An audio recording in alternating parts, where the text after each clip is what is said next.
So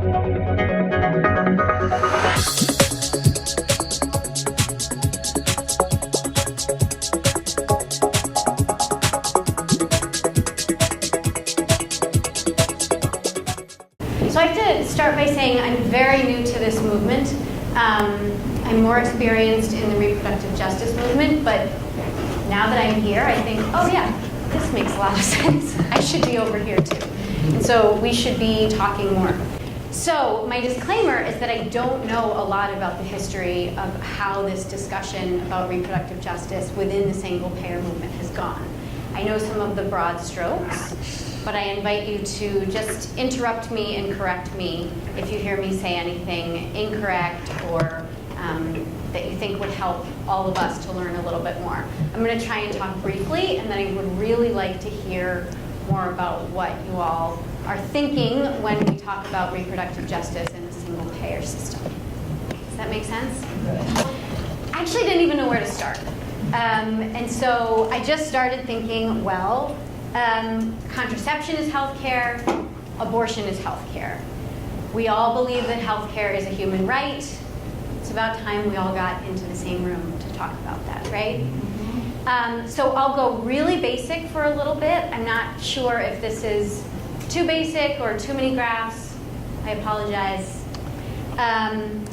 But so when we talk about needing contraception is part of healthcare. Yes, absolutely. But just because we have good access to contraception doesn't mean that we can prevent all unintended pregnancies. The numbers vary year to year, but somewhere around half of pregnancies in the US every year are unintended. And that's split up between pregnancies that are unintended and come a little too early for people, or pregnancies that come actually a little bit too late in what people want out of their childbearing years. Of those unintended pregnancies, more end in abortion than end in a live birth. And then there's also a large percentage that end in miscarriage, obviously, right? Why do we get those unintended pregnancies? A really large percentage of those people are trying to prevent pregnancy, right? So we talk about contraception like, well, if we just cover contraception and everyone has access to what they need, then we can prevent unintended pregnancy and everyone lives happily ever after and we don't have to talk about the A word anymore. But that's not true, because we probably all have anecdotal, stories about so-and-so's husband had a vasectomy and then she got pregnant, or so-and-so had a tubal ligation and then she got pregnant twice. And so contraception is not 100%. Nothing's 100%. So even if we have the best coverage for contraception and everybody gets exactly what they want and they use it perfectly, we still end up with unintended pregnancies, right? We also all know this, that the people who have more unintended pregnancies fall below the poverty level. They're often in rural areas, and they are people of color, right? So just like every other problem that we're all frustrated with, the most vulnerable populations are more vulnerable to this as well. This is interesting for people who are curious about what the most common contraceptive methods are in the US. We haven't quite caught up to Europe in terms of using more IUDs, but for those of you who are big LARC supporters, keep going. We're working on it. I have a question. Yeah. What's BTL? Bilateral tubal ligation. So that's a permanent sterilization for people with tubes, ovaries, and uterus. And so here are some of the failure rates. I actually think that compared to some other data I've seen, this is optimistic, these failure rates, but these contraception fails, right? Just using chance, I guess you get 15% out of that, so something. I'll move a little quickly because I know we have to end. And as we all know, access to contraception does decrease the abortion rate, right? We're doing really well. There are a couple places that my slides, I realized, are out of date. This Guttmacher slide goes up to 2011, and we continue to do really, really well. The unintended pregnancy rate and the abortion rate is continuing to decline. We think that's because of access to contraception. What about, Yeah. what about the effects of the anti-abortion groups? Will they claim? They may, yes. Yeah. So who is affected by this? Nearly half of pregnancies in the US are unintended. A lot of those end in abortion. Half of women will have an unintended pregnancy in their reproductive lifetime. The statistic when I put this together was that 30%, we used to say 1 in 3 people with a uterus will have an abortion in their lifetime. We're doing even better now. It's 1 in 4. So if you call that better, or the number's declining, we're doing a good job of making sure people get pregnant when they want to get pregnant, right? But we are fighting, right? And so I think this is one of the really important things to think about when we talk about this single-payer healthcare for all movement, talking to the reproductive justice movement. Because my broad assumption is that we all want the same thing. And in terms of the reproductive justice movement, we are fighting on all sides, right? And we need all the help we can get. And the last thing we want to have to do is have an argument between these two movements, right? So all of these conversations need to be happening together. This is an older slide as well. It shows that between 2011 and 2015, the number of state restrictions on reproductive health care and abortion access skyrocketed, right? It's even more now, right? This is kind of an optimistic slide compared to where we are right now. I added this really quickly because you had graphs of Ohio, so I was like, I need a map of Ohio too. So in 2013, there were 14 abortion providers in Ohio. We're down to 9, but I made this slide deck last week, and so Toledo stopped operating surgical abortions about 4 days ago, waiting on their new license. Okay. And then as we go forward with this conversation and we talk about integrating reproductive justice into the single-payer system, we're almost talking about this kind of other group of people who need sexual health care and reproductive health care. And then we need to kind of broaden that conversation even more and talk about other marginalized populations. So how is this movement going to talk about PrEP? How is this movement going to talk about assisted reproductive technology and who can benefit from those technologies? How is this movement going to care for people, for LGBT communities? How are we going to care for people who need medical treatment? How are we going to care for people who need surgical treatment? And then I ran out of ideas, and I'm sure you all can think of other marginalized communities that we also need to kind of bring into this conversation. Now let's talk. Okay. Thoughts? Teach me, what conversations have already happened in this movement? I just have a question.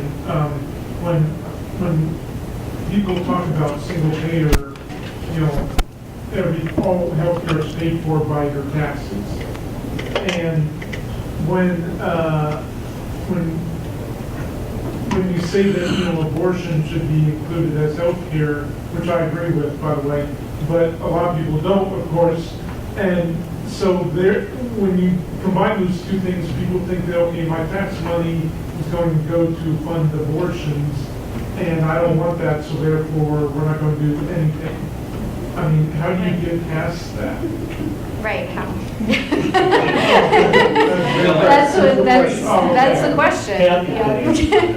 My taxes go to a lot of things I disagree with. I mean, they might go to wars, and they might go to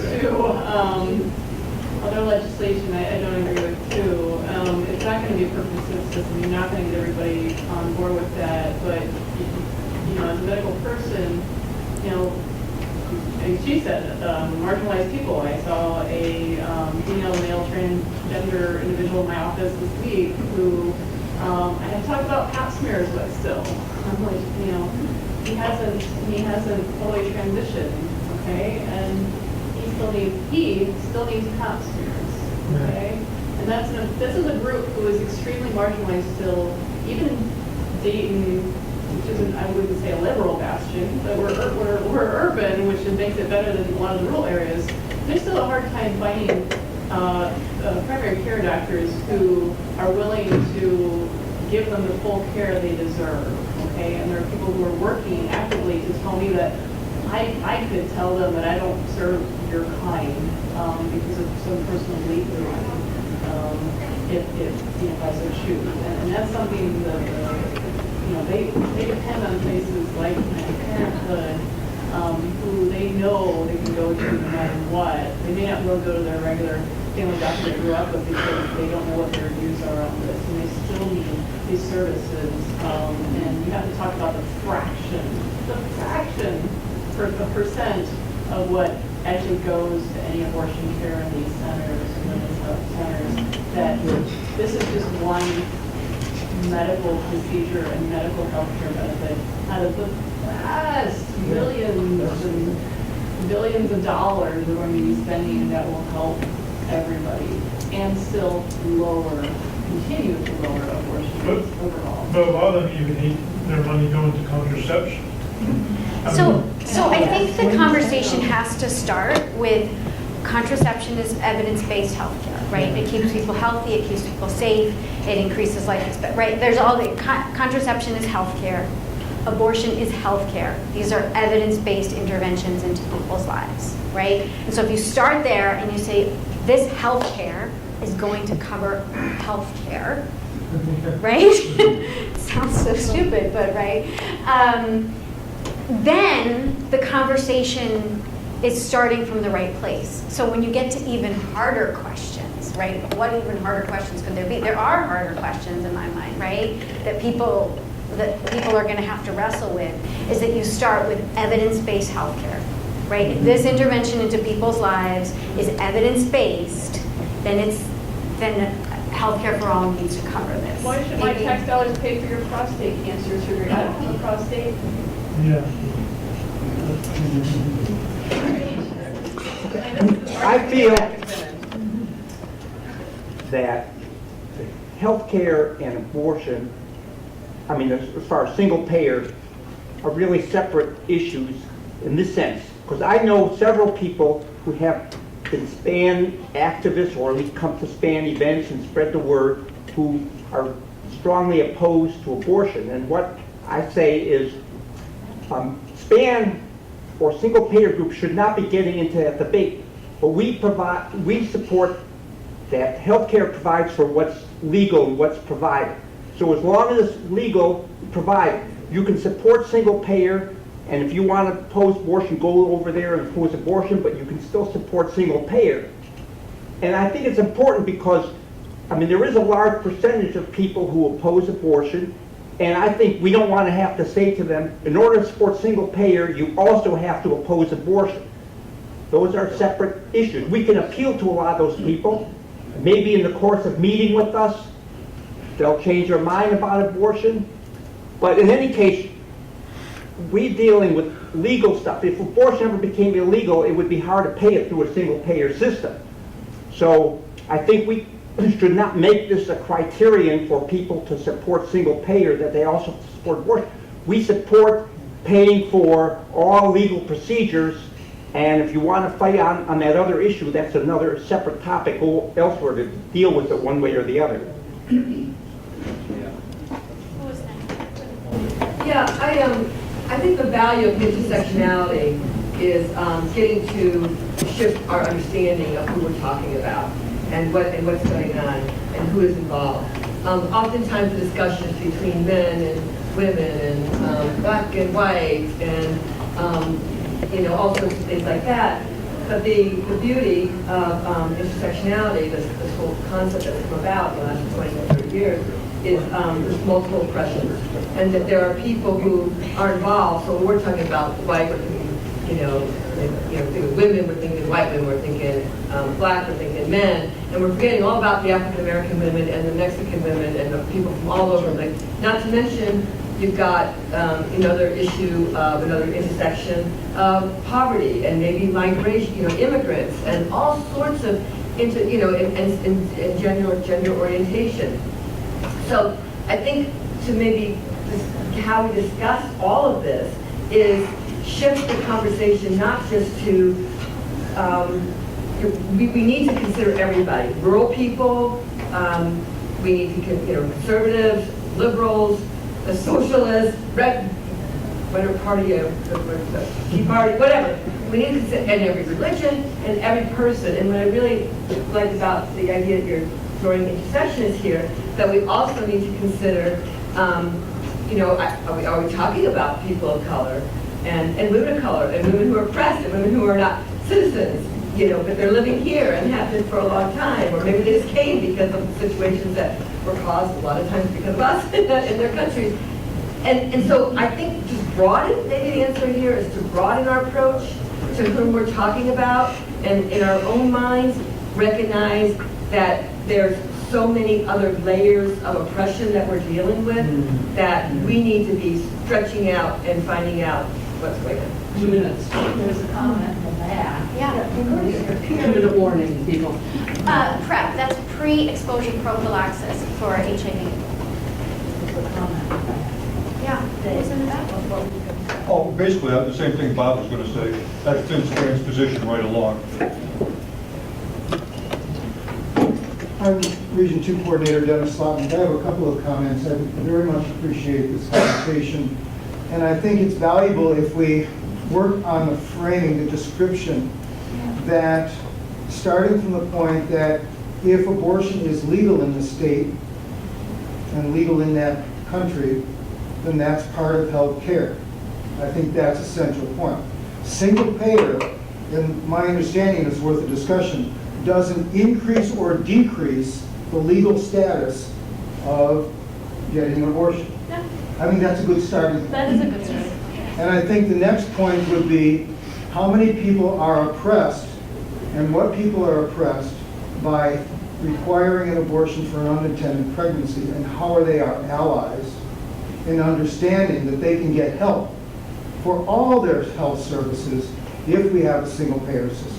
And so then we can build our allies, we can build our conversation about what's best for all of us. And if you could, one way you could say is if somebody thinks that, oh, single payer will mean more abortions, you could say, well, single payer will only allow a legal system to go in place. It doesn't change the law one way or another. One, I think, core idea that SPAN provides that might be a foundation for this discussion is that the conversation for health care is no longer between the doctor, the insurance company, with maybe the patient having some words.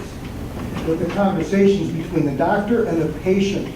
And single payer has always been about bringing the conversation about health care between the doctor and the patient and letting the insurance companies not even be part of that conversation.